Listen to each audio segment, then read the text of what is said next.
Isa pong maganda at mapagpalang oras sa mga all at shout out sa mga all. Mayroon lang po tayong isi-share tungkol dito sa mga mode na nagagamit sa mga bagong modelong sasakyan. Kahit anong sasakyan na mga bagong modelo ay meron kayong makikita nito. Makakatulong ito sa tipid sa gasolina, pagmamaneho ng komportable, at sa mga gamit para sa mga overtaking. So ito papakita ko sa inyo kung ano bang mga ito at ano bang makakatulong sa mga sinabi ko. So mayroong mga choices ng mga modes na pwede natin gamitin. Itong sports, eco, comfort, smart Nabalik natin So itong sports, ito yung mga panghatawan talaga.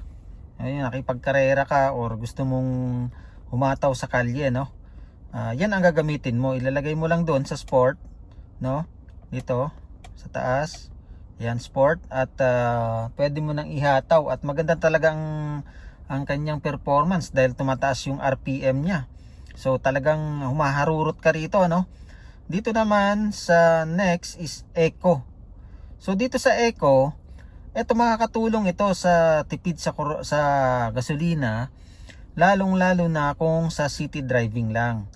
So hindi rin ito advisable pagka nasa nasa highway. Kasi itong eco kasi ay kinokontrol niya ang pag rev mo ng o pag-apak mo ng gas. Kahit bibiglain mo pang apak ay talagang uugong ang makina. So ang sabi-sabi nga rito ay posibleng makakasira ng makina dahil napepersa ang makina pagka itong eco. So advisable lang ang eco sa mga matraffic or city driving. So yan ang mostly kasi mga kakilala natin ay talagang ginagamit lagi itong eco. Itong eco nga Itong eco itong eco.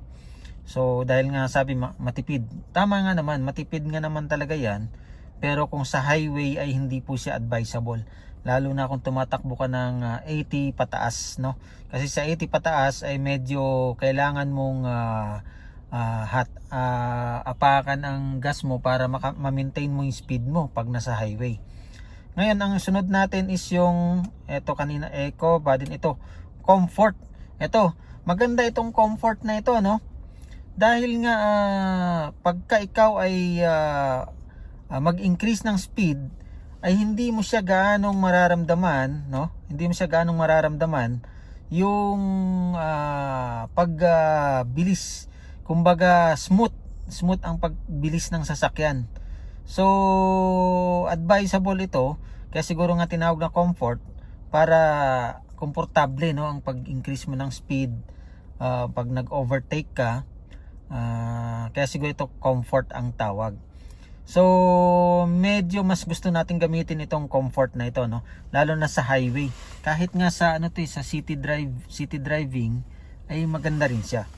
Ang next natin, yung isa pa is smart. Yan. Ito namang smart matipid kung sa matipid sa gasolina at mostly ay gamit lang ito sa highway. Alam mo yung pagka-apak mo ng gas ng accelerator, pag accelerate mo ay talagang mararamdaman mo yung hataw niya. Smooth, kumbaga hindi ka ibibitin sa mga overtaking. So yan po yung ating sinasabi kanina, sport pagka gusto mong medyo mabilis, eco pagka sa matraffic or city driving. Tapos itong comfort, komportable ka dahil hindi nga nabibigla ang sasakyan, smooth ang pag change ng gear niya dahil mag-overtake ka.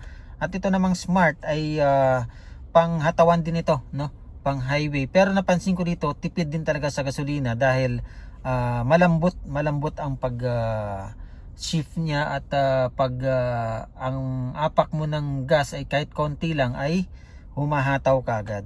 So yan po senior lang natin sa sa mga sasakyang mga modelo na makakatulong sa tipid sa gasolina, komportable at sa pagmamaneho na hindi ka mabibitin sa highway. Ayan po ang konti nating pinamahagi, no? Hindi lang dahil sa nabasa natin, kundi nasubukan na rin talaga natin, ano, na may maganda palang may dudulot itong mga mode ng sasakyan. Makikita lang ito, no, dito sa drive or traction mode. Nandito lang sa sasakyan natin. Ayan, ano, diyan mo makikita at pwede mo siyang i-move down or move up, no? Yan po ang ating naisi-share ngayon. Maraming salamat muli at na mayroon tayong nakuhang idea base sa ating na-experience at nabasa. At subukan nyo rin po. At pwede nyo pong i-comment at i-share din po ang inyong mga experience tungkol dito sa mga mode na dapat gamitin sa ating mga sasakyan. Yan lamang po at isang mapagpala at magandang araw po muli sa ating lahat.